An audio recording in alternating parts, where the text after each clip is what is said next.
देखिए, मशीन ठीक है नहीं ठीक है छोड़िए, अगर आदमी का दिमाग ही खराब हो जाए तो मशीन क्या कर लेगा। अगर प्रिजाइडिंग ऑफिसर वहां पर वही बेईमान हो जाए, अगर डिस्ट्रिक्ट का डीएम ही बेईमान हो जाए, इलेक्शन कमीशन ही बेईमान हो जाए, सरकार ही बेईमान हो जाए, तो मशीन क्या कर लेगा। सवाल यहाँ जो है ये है फंडामेंटल क्वेश्चन। साथियों, एक आज़ादी मिली थी 1947 में, लेकिन ये समझ लीजिए कि ईवीएम से आज़ादी का ये आंदोलन है। और मैं आपके सामने, मेरे भाई हैं अभी लोकेंद्र जी आए हैं, आपको दिखाना चाहता हूँ। 30 नवंबर 2023 का एक सज्जन ने एक फेसबुक पोस्ट लिखा है और उसमें लिखा है कि खाचरौद नागदा विधानसभा कुल मत गिरे 1,78,364, अन्य प्रत्याशी 8,364, भाजपा 93,000, कांग्रेस 77,000। 93 और 77 का आंकड़ा इनके 30 तारीख को याद है, 3 दिन पहले। और जब रिजल्ट आया तो 93,000 और 77,000 के पास ही है ना, आपके जो लिखे हैं वो। दिलीप सिंह गुर्जर। अच्छा, तो ये देख लीजिए, तो ये क्या कलाकारी है, ये सब हम लोग समझ रहे हैं। सीधी और सीधी बात है, ईवीएम से चुनाव दुनिया के सबसे बड़ी लोकशाही की डकैती है।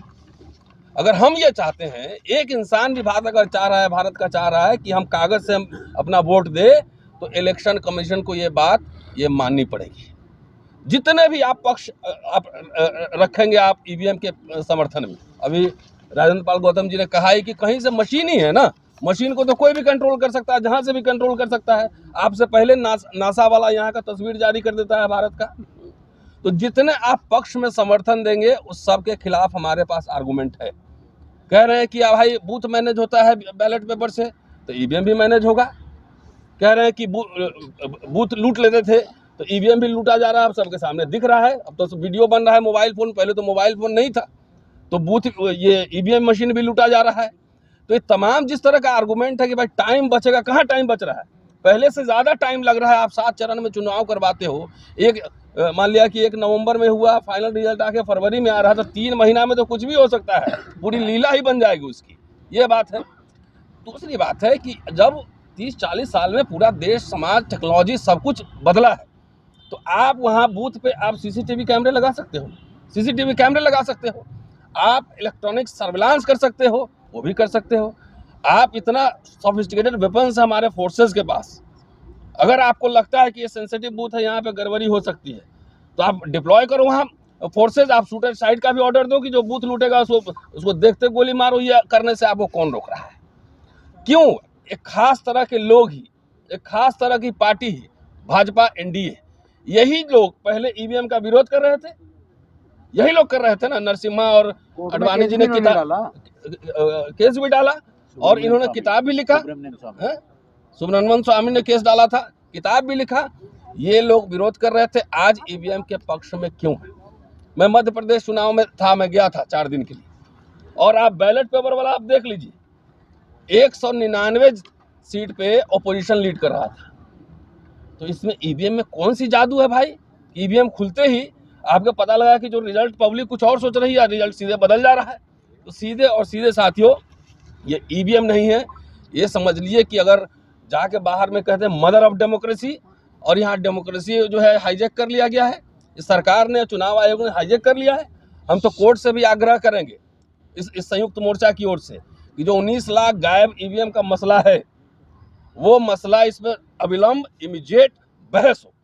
जब एक गोदिक पत्रकार के लिए जब 12 बजे रात में सुप्रीम कोर्ट खुल सकता है, तो इतने बड़ा सेंसिटिव मैटर पे, इतने बड़े मैटर पे ये कोर्ट में पेंडिंग क्यों है? इलेक्शन पिटीशन पिछले बार का पड़ा हुआ है, कई हमारे साथी डाल चुके हैं कोर्ट में, लेकिन उस पर सुनवाई क्यों नहीं हो रही? तो मैं ये कह रहा हूँ, प्राचा साहब को समर्थन करते कि हम सुप्रीम कोर्ट संविधान के हिसाब से अपना पक्ष रखे, इसमें पक्ष रखे। अभी हमारे सीजेआई जाते हैं तो डेमोक्रेसी की बात करते हैं, पूरे दुनिया भर में करते हैं। जब यहाँ की जनता, आवाम कह रही है कि हमारा डेमोक्रेसी हाईजैक कर लिया गया है, मशीन में गड़बड़ है, तो सुप्रीम कोर्ट को भी इस पे संज्ञान लेना चाहिए और अविलंब इस पे डे टू डे बेसिस पे हियरिंग होनी चाहिए। दूसरी बात, मैं जितने पॉलिटिकल पार्टी के लोग भी सुनेंगे इस प्रेस कॉन्फ्रेंस को, मैं आपसे भी आह्वान कर रहा हूँ कि आप अपने कार्यकर्ताओं को एक्टिवेट कीजिए और बोलिए कि जाकर इस पर मिस्ड कॉल मारें। सारे लीडर्स को, जितने जो ईवीएम का विरोध कर रहे हैं, सारे लीडर्स इसको डालें। और दूसरी बात है कि ये एक तरह से सिटीजन्स मूवमेंट, सिटीजन्स मूवमेंट, हम लोग किसी पार्टी को रिप्रेजेंट नहीं कर रहे हैं, लेकिन तब भी ये आग्रह करें कि जो अपोजिशन पार्टी जो ईवीएम के विरोध में है वो इसके खिलाफ, वो भी तो सिटीजन है, वही वोटर है इस देश के, चाहे कितने भी बड़े नेता वोटर तो हैं ही, वो भी इसके खिलाफ आगाज करें। क्योंकि हम लोग को याद है 5 साल पहले जब राजेंद्र पाल गौतम साहब के हमने एक प्रेस कॉन्फ्रेंस इसी तरह से डेमो किया था, याद है आपको? और वो खुद राहुल गांधी ने अपने वॉल पर शेयर किया और 20 करोड़ लोगों ने देखा था। तो अब खाली शेयर करने से काम नहीं चलेगा, अपोजिशन पार्टीज भी इसको पॉलिटिकल एजेंडा बनाए कि oppose EVM save democracy, oppose EVM save, जनता की आवाज है, जनता ये चाह रही है, आपको वोट जनता से ही लेना है। इसलिए पॉलिटिकल पार्टीज भी इसको पूरा एक पॉलिटिकल एजेंडा बनाए, अपने घोषणा पत्र में भी लाए, और ये भी हो कि एकदम बैलेट पेपर से चुनाव होगा, नहीं तो ईवीएम से चुनाव नहीं होगा। नहीं तो इसके बाद मैं ये कह रहा हूँ, पॉलिटिकल पार्टी को इलेक्शन लड़ना है, हमें आपको नहीं लड़ना, शायद आपको लड़ना पड़ सकता है। पॉलिटिकल पार्टी को इलेक्शन लड़ना है, 24 में अगर ईवीएम की सरकार आ गई तो पता नहीं कि प्रेसिडेंशियल फॉर्म होगा कि कौन सा फॉर्म गवर्नमेंट का होगा, नया संविधान सभा बन जाएगा, संविधान सभा बनेगा और सारा इलेक्शन सब खत्म हो जाएगा, तो आप फिर चुनाव भी नहीं लड़ पाएंगे। इसलिए ये अपोजिशन पॉलिटिकल पार्टीज को ये चेतावनी भी है कि अपने फ्यूचर के लिए, अपने पॉलिटिकल फ्यूचर के लिए भी ये एक तरह का अखिल भारतीय मूवमेंट। आज आपके सामने भानु प्रताप जी ने जिन राज्यों, 13 राज्यों का नाम लिया ना, धीरे धीरे ये संख्या बढ़ेगी ही। ये अखिल भारतीय स्वरूप ऑलरेडी ये ले चुका है। इसलिए हम लोग जो ताकत लगा रहे हैं अपने मिनिमम रिसोर्सेज के हिसाब से, उस तरह से पॉलिटिकल पार्टीज भी इसमें अपनी ताकत लगाए। और पूरा लोहिया के बाद से फिर मैं खत्म करता हूं कि चुनाव आयोग नहीं मानती है तो पॉलिटिकल हम लोग हैं ही, हम लोग फ्रंट में लीड करेंगे। आइए दिल्ली में एक बड़ा प्रदर्शन हो, चुनाव आयोग में प्रदर्शन हो, लाखों लोग इकट्ठा हो, और ये संविधान के हिसाब से, संविधान जो राइट देता है हमें एकदम संविधान के हिसाब से हम लोग निर्वाचन आयोग का भी घेराव करेंगे। इसमें पूरी देश की जनता से अपील है कि डू और डाई, ये नारा 1942 में गांधी ने लगाया था, ये करो या मरो, उसी तरह से डू और डाई है। नहीं तो पता लगा ये कैसे हो, कहाँ से कॉन्फिडेंस आ रहा है कि अब की बार 400 पार, कहाँ से, कौन सा ऐसा आपने काम किया है? किसान सड़क पे है, छात्र शिक्षक सड़क पे है, मजदूर सड़क पे है, पहलवान सड़क पे है, तमाम लोग सड़क पे है, ये कॉन्फिडेंस कहाँ से आ रहा है? फौजी भी सड़क पे है, ड्राइवर सड़क पे है, सब लोग सड़क पे है। इनका जादू, उसमें कौन सा लीला है, जादुई है मशीन की, उनमें से आपको 400 पार हो जाएगा। इसलिए हम लोग जान रहे हैं कि ये पूरा गड़बड़ होना है ईवीएम से। ईवीएम का अपोज करो, संविधान बचाओ और देश बचाओ। शुक्रिया। आज हम आपके लिए लेकर आए हैं बहुजन समाज की एक ऐसी किताब, कहीं हम भूल ना जाएं, एक ऐसी ऐतिहासिक किताब है जिसके अंदर आपको ऑडियो वीडियो देखने को मिलना है। ये पहली बहुजन समाज की ऐतिहासिक किताब है जिसके अंदर आप वीडियो भी देख सकते हैं। अब किताब के अंदर कैसे वीडियो देख सकते हैं ये मैं आपको पहले दिखा दूं। आइए तो हम देखते हैं। सबसे पहले आपने करना ये काम है कि किसी भी पेज पर मोबाइल द्वारा आप गूगल पे जाएंगे और गूगल पे जाने के बाद आपको कैमरे का निशान नजर आता है। इस कैमरे पे आप क्लिक करेंगे तो ये QR कोड को स्कैन कर लेगा। स्कैन करने के बाद यहाँ पर आप देखेंगे ये लिंक आ गया। आप जैसे लिंक पर क्लिक करेंगे आपकी वीडियो चालू हो जाएगी, यानी कि आपको एक सटीक जानकारी मिलने वाली है, एक ऑथेंटिक जानकारी मिलने वाली है। बहुजन समाज की पहली ऐतिहासिक किताब है जिसके अंदर आपको तमाम महापुरुषों की जानकारी मिलने वाली है। आप इस किताब में देख पाएंगे तथागत सम्यक बुद्ध, जिनकी पूरी जीवनी आपको मिलने वाली है। महान सम्राट अशोक, जिनका जीवनी आपको इसके अंदर पूरी मिलने वाली है।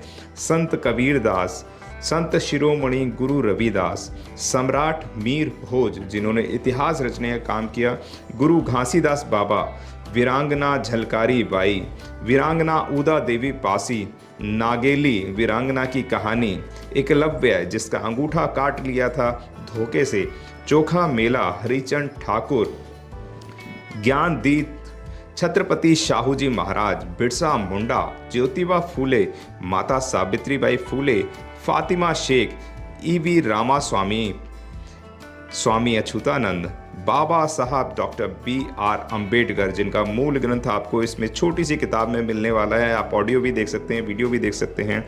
माता रमाबाई, मोतिया रावण कंगाली, सरदार उधम सिंह, ललई सिंह यादव, दशरथ मांझी, शिव दयाल सिंह चौरसिया, कपूरी ठाकुर, भवरी देवी, मान्यवर काशीराम साहब, जिन्होंने इतिहास को दोबारा दोहराने का काम किया था, वीरांगना फूलन देवी, बहन कुमारी मायावती, संकल्प भूमि और पूना पैक्ट बहुजन समाज का एक मूल ग्रंथ यह आपके पास आ गया है और आप इसको बिल्कुल भी देरी ना करें। तो साथियों, अगर आप ये किताब मंगाना चाहते हैं तो डिस्क्रिप्शन बॉक्स में जो आप नंबर देख रहे हैं, इस नंबर पर आप हमें अपना ऑर्डर बुक करा सकते हैं। कितनी किताब आपको चाहिए? यदि आप चाहते हैं कि यह किताब पूरे भारतवर्ष में घर घर नजर आए तो आप इस वीडियो को ज़्यादा से ज़्यादा शेयर करें, लाइक करें, शेयर करें, अपने कमेंट हमारे सुझाव बॉक्स में ज़रूर दें और किताब को अपने घर पे मंगाना बिल्कुल भी ना भूलें। अगर आपने अभी तक हमारा चैनल सब्सक्राइब नहीं किया है तो सब्सक्राइब करें और घंटी का बटन बिल्कुल भी दबाना ना भूलें ताकि सभी लेटेस्ट खबरें पहुंच सकें आप पे सबसे पहले।